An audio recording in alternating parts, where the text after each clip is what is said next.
Greetings, everybody. So I'm still on Angular 18 on this application. Yesterday I tried to upgrade it and it failed. I'll try again next Saturday.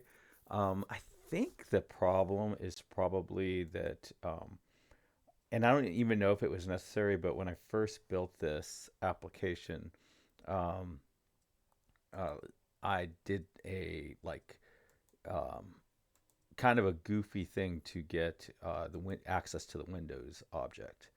Um, and then I ended up not. I don't think you need it. So I think that was the problem. Let me do that. Let me type in Windows. Oh, maybe not. Let's see. Um, there's a place. There's a place in France where we do a like an import, a goofy import, if I remember correctly, where um,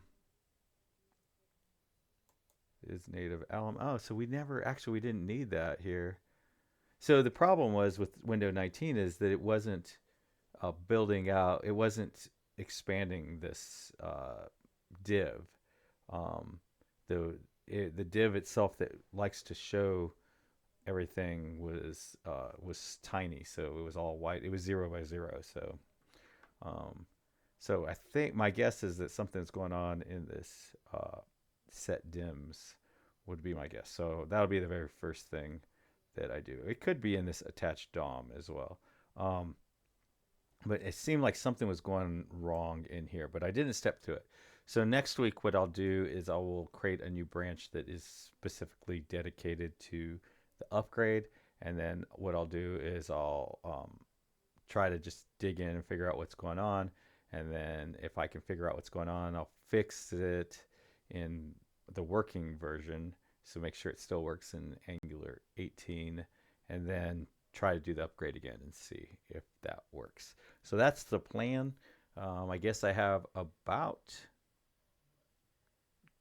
5 weeks to get that done before this application. I'm just not even going to support it anymore. So I'm hoping to learn something basically in the process. So that's that, and that's kind of the whole point of all of this stuff is to learn things. But we did run into a fascinating validation problem. It's kind of the last of the.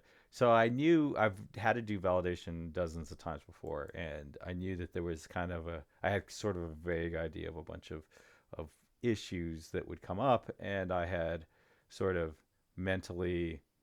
It was just kind of a mix of stuff, but it wasn't very well regimented information in my brain. It was just kind of a cloud of weird factoids. But what was is important is that I wanted to get this more formalized in my head, so that like if I'm ever having a conversation with management or somebody, a lead or a peer or a junior, and we're talking about doing validations in the future, I'll be able to just instantly be like, okay, this is something we got to account for, or that's something we got to account for. And one of the things I knew we had to account for, but I didn't realize we'd have to account for it, is the concept where we would have to go from an invalid state to get to a valid state. In my opinion, point one is a valid state, but you can't get to point one without typing in point. And point gets you to an invalid state.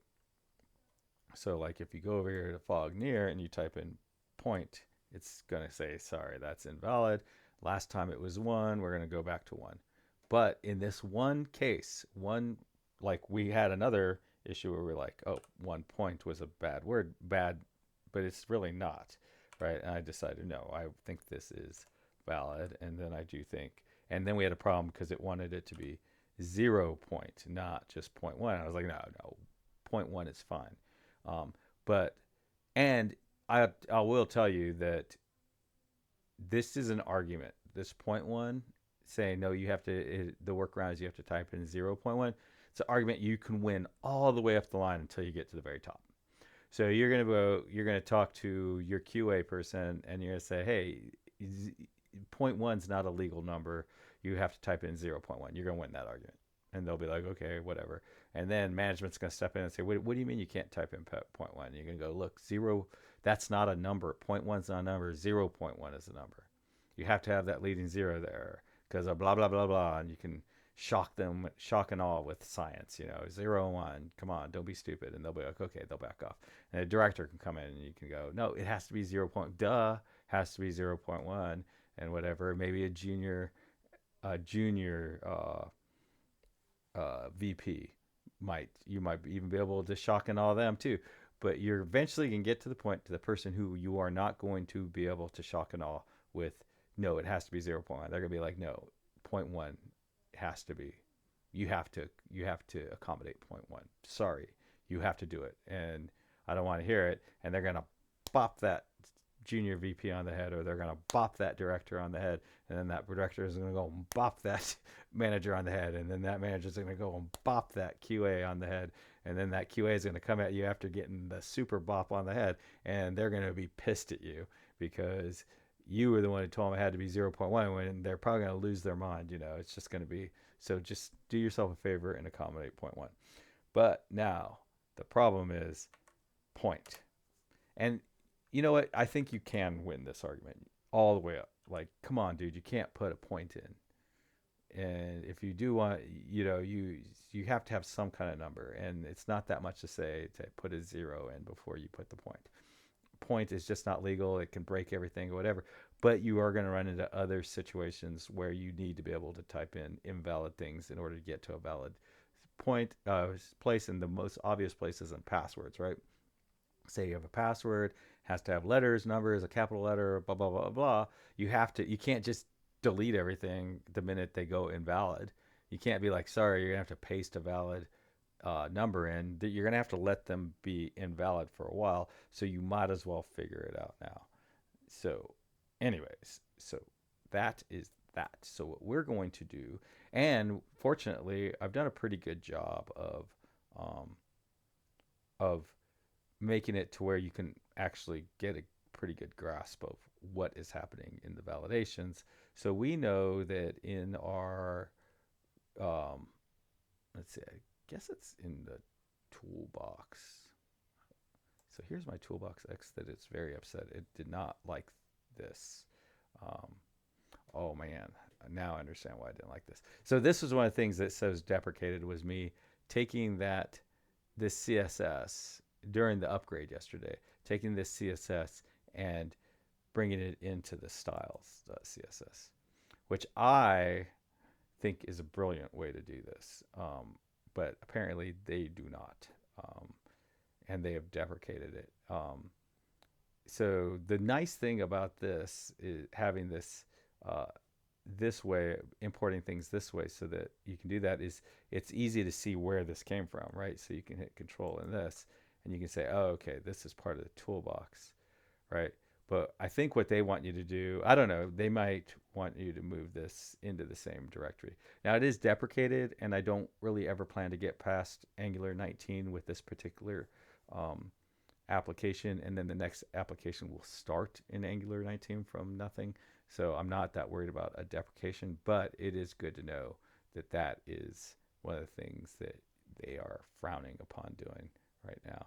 I actually had one of the places I worked, we kind of came up with this scheme, and it wasn't really my idea. My scheme was for us to have like sort of a shadow style, like another set of directories that we would pull from and all that. And I don't even know if that would have been legal. I don't know, but I do know that this styles file can get to be tens of, maybe coming close to hundreds of thousands of lines if you don't come up with some sort of scheme where you do an import like this. And I don't know what their best practice is for that, but if their best practice is to put hundreds of thousands of lines of code in this styles.css, well, then they are nuts. Now, anyway, so let me get off of that and let's figure out where we are inside of our scene manager. We have this code. And what happens is when the key goes up, we save the previous value. So let's see. Let's work through this. So we have like previous fog density, right? So we save the previous value. And then what we do is we validate the fog density on the key up. See, we bring the keyboard event in and we validate it. And what happens is that if it was invalid, but it became, if it was valid and then it became invalid, then we go ahead and reset it to its original state. But there's one situation where we don't want to reset it, and that's if it's a single digit, or if it's just the single digit of dot. Now, ChatGPT, when I looked at it, made a very good argument, and it was like dot is likely to break things. So what we can't do is then up here when we do our code to update the scene, we've got to make sure that we don't update the scene if the value is dot. So don't send just dot to ThreeJS. Even if it doesn't hurt anything, even if it does not mean that it won't in the future with an upgrade. Sending just a period to ThreeJS for a number is obviously wrong. So let's not. So basically here we can just say or if it's equal to dot. And if it's not equal to dot, then don't go through this. And basically it won't give it to ThreeJS, so you can be dot. It will be invalid. So I think what will happen is you'll get the error, and then when you put a number in and it gets valid, everything will just work properly. That's the plan. So now that we've said the plan, we are at 12 minutes. So that is the plan for tomorrow. Anyways, happy coding, everybody. Bye.